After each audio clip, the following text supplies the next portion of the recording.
Welcome to the podcast where we dive deep into the minds shaping our digital future. I'm Tara. And I'm Neil. Today, we're discussing a conversation with Lex Fridman and Jensen Huang, CEO of NVIDIA, a company at the heart of the AI revolution. Jensen's leadership and strategic decisions have been pivotal to their success. Absolutely. NVIDIA has evolved from focusing on chip-scale design to now rack-scale design, encompassing everything from GPUs and CPUs to memory, networking, storage, power, cooling, and software, all the way up to the data center itself. This is what they call extreme co-design. Jensen explained that this extreme co-design is essential because the problems they're solving no longer fit within a single computer or GPU. To achieve speeds far beyond simply adding more computers, you have to distribute the workload, sharding algorithms, data, and models. This brings up Amdahl's law, where if computation is only 50% of the problem, even infinite speedup there only doubles the total workload speed.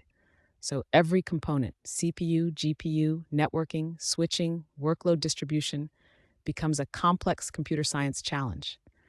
They have to bring every technology to bear. Otherwise, scaling is limited by Moore's law, which has slowed. It's incredible to think about the disparate disciplines involved: high bandwidth memory, NVLink, optics, power delivery, cooling. Jensen mentioned his direct staff is 60 people, almost all experts in these various fields. He doesn't do one-on-ones. Instead, they present a problem, and everyone attacks it collectively. Even if the topic is cooling, everyone listens and contributes, understanding how it impacts power distribution or memory. This constant company-wide extreme co-design is how they operate. Jensen reflected on NVIDIA's journey, starting as an accelerator company. The challenge was expanding their reach to become a general computing company without losing their specialization. Their path involved inventing programmable pixel shaders, adding FP32 to shaders, which attracted scientific computing, and then creating CG, leading to CUDA. A pivotal moment was putting CUDA on GeForce GPUs. Jensen described it as an existential threat because it dramatically increased the cost of a consumer product, consuming all their gross profit. But they did it to build an install base, recognizing that a computing platform thrives on developers, and developers go where the install base is large. He compared it to the x86 architecture, which, despite its lack of elegance, dominated due to its massive install base. NVIDIA wanted to put a supercomputer in the hands of every researcher, believing something amazing would happen. It took a decade, but this decision laid the foundation for the deep learning revolution. Jensen's decision-making process is driven by curiosity and a reasoning system that convinces him of a future outcome. He then works to manifest that future, shaping the belief systems of his board, management, employees, and even industry partners. He often lays the groundwork for years, so when a major announcement comes, people feel it was inevitable. This isn't just internal, he's shaping the broader global landscape of innovation. NVIDIA, as a computing platform company, designs and optimizes vertically, but then opens up the platform at every layer for integration into other companies' products and services. He has to convince partners to invest in his vision before the products are even ready. Jensen is a strong believer in scaling laws. He outlined 4: pre-training, post-training, test time, and agentic scaling. He addressed concerns about data limits, explaining that synthetic data will increasingly drive training, shifting the bottleneck from data to compute. He also emphasized that inference, or thinking, is intensely compute-intensive, contrary to early beliefs that it would be easy. Beyond that, agentic scaling involves AI systems spawning sub-agents, creating large teams, much like scaling a company by hiring more employees. This continuous loop of agents creating data, which then feeds back into training, means intelligence will ultimately scale by compute. Anticipating future AI architectures, like mixtures of experts with sparsity, is incredibly difficult when hardware development cycles are much longer than model innovation. NVIDIA tackles this through internal research, working with virtually every AI company to understand challenges and building flexible architectures like CUDA. He gave the example of designing the Vera Rubin rack system to run agents, which need to access ground truth, do research, and use tools. This was anticipated years in advance, by reasoning about what a digital worker LLM would need, leading to the reinvention of the computer itself. Regarding blockers for scaling, Jensen acknowledged power as a concern.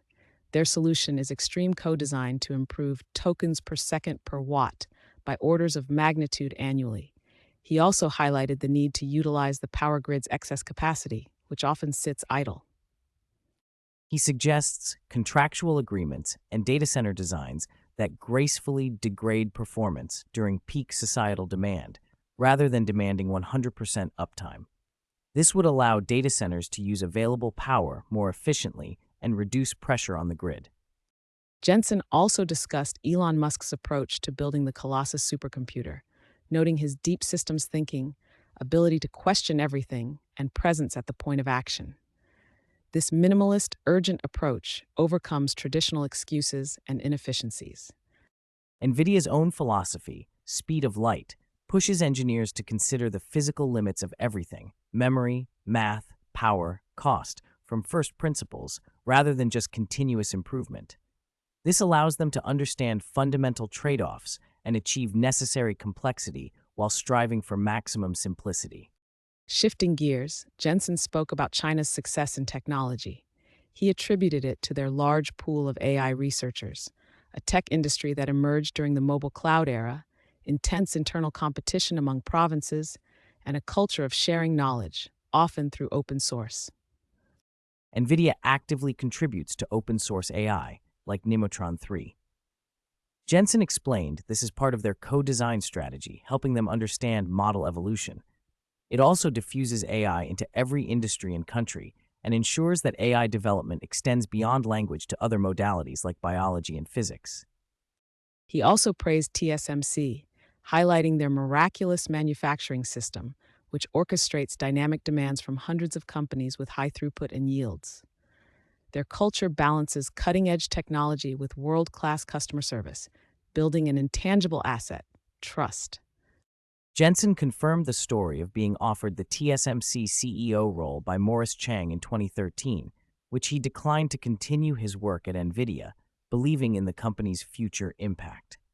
When asked about NVIDIA's biggest moat, Jensen emphasized the CUDA install base. It's not just the technology, but the company's dedication, continuous improvement, and the trust of millions of developers who build on it.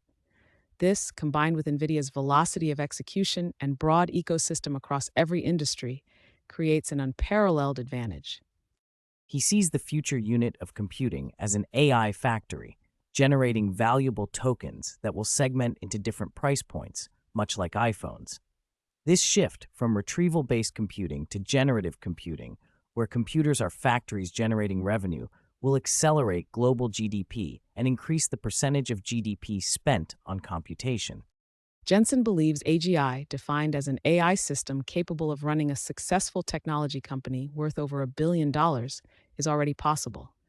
He pointed to the internet era, where simple web services achieved virality and monetization, something OpenClaw could potentially replicate today.